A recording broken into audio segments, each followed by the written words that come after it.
Alors les amis, Rachel de Vinstig, voyance et investigation.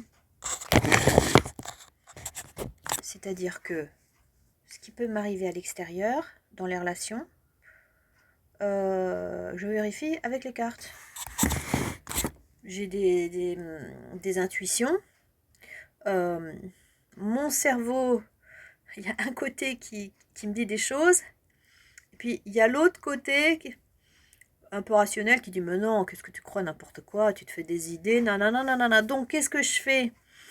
Je vérifie, déjà j'écris ce que je ressens, mais je vérifie par les cartes si j'ai bien ressenti la chose. Souvent ça se recroise. Je peux utiliser aussi mon pendule qui dit oui ou non. Voilà, je fais des recoupements comme ça de mes intuitions et de ma voyance. Pour valider mes hypothèses, car j'ai des hypothèses. Alors c'est toujours que des hypothèses, hein. Ok ?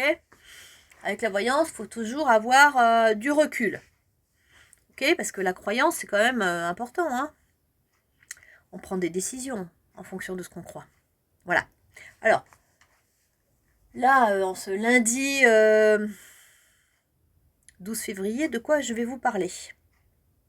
Alors, je vais vous parler du thème de l'usure. Vous voyez, là, c'est de l'oracle d'Isawat. C'est une chaussure qui est usée. Voilà. Alors, bon, je vous parle des services secrets, mais aussi, peut-être, j'en suis presque sûre, des pratiques des francs-maçons. Alors, eux, ce sont les spécialistes de l'assiduité. C'est-à-dire que quand ils commencent une démarche, ils doivent tenir. Ou quand ils ont un poste quelconque, hein, même simple, ils doivent tenir dans le temps. Des années durant même, quoi qu'il arrive. S'il y a un problème, on leur dit rebondis. Ils sont soutenus par tout le réseau. C'est alors vraiment tout le contraire de moi. Hein. Moi, je suis tout le contraire. Je suis instable et tout. Bref, je suis un fusible qui saute très vite. C'est pour ça qu'ils m'ont choisi comme cobaye. À cause de ma hypersensibilité. Qu'ils n'ont plus. Hein. Eux, ils n'ont plus de sensibilité. Eux, ils doivent obéir. Ils sont dans des rails. Ils ne doivent pas en sortir. Voilà. Donc, ils cherchent des cobayes de mon style hein, pour faire leurs initiations. Alors, revenons à nos moutons, les amis, sur l'usure. Alors souvent j'ai remarqué, excusez-moi, je vous parle de ma mère, parce qu'en fait c'est la première qui m'a utilisée comme cobaye pour ses initiations. C'est de la maltraitance, hein. Excusez-moi de le dire. Donc en fait, quand il y avait un conflit entre nous, surtout quand j'étais plus chez elle, elle m'a mis à la porte, j'avais 18 ans. Hein.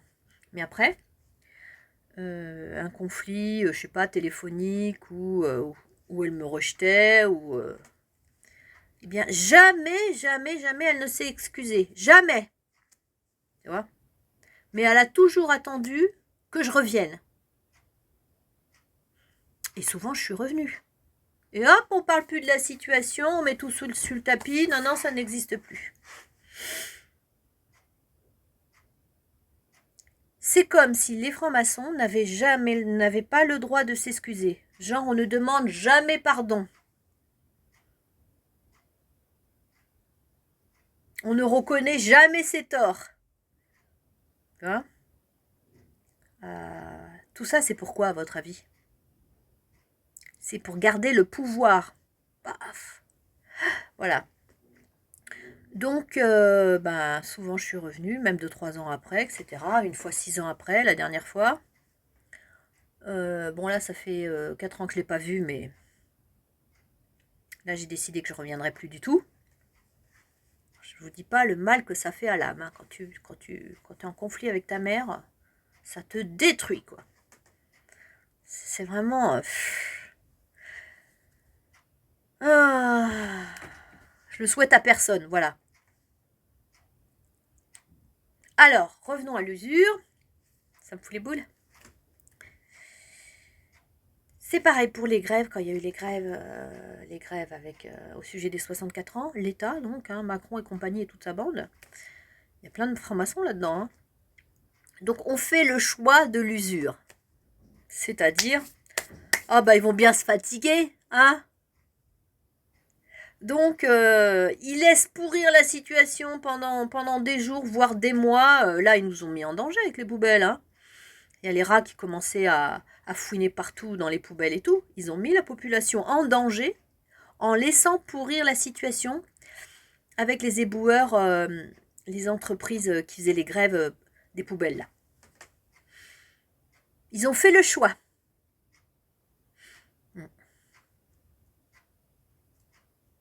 Parce qu'ils ne voulaient pas céder sur les 64 ans, hein, je veux dire.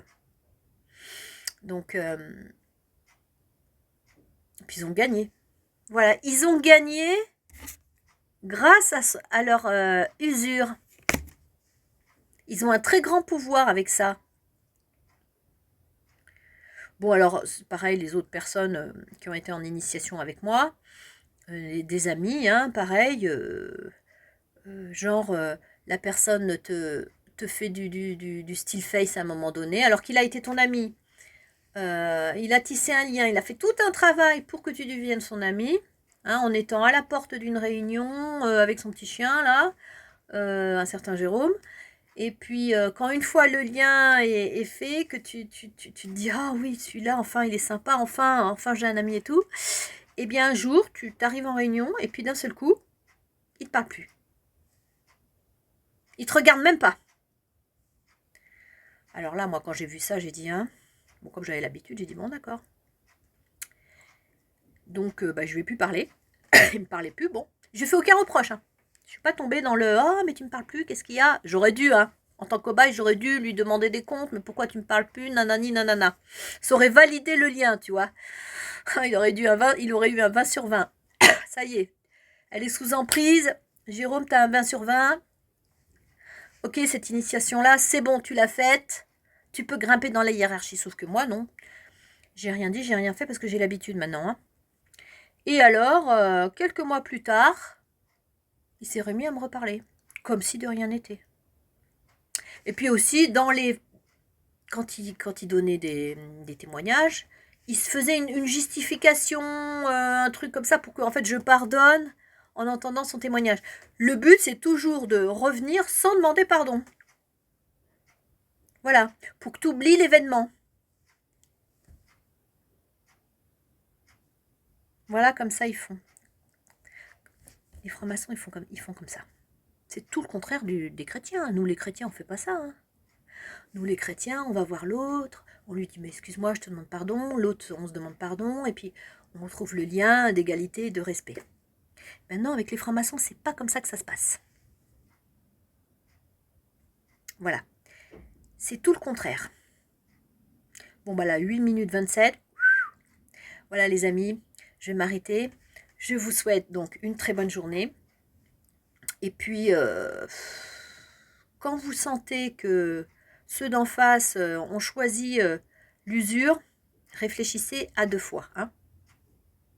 De ne pas perdre votre énergie pour rien. De bien préserver vos énergies. Pesez le pour et le contre de ce que vous pouvez faire, mais il faut que vous sachiez que ceux d'en face, ils vont tenir bon. D'accord? Donc réfléchissez à 2 fois. Allez, très bonne journée. Prenez soin de vos âmes et de vos cœurs.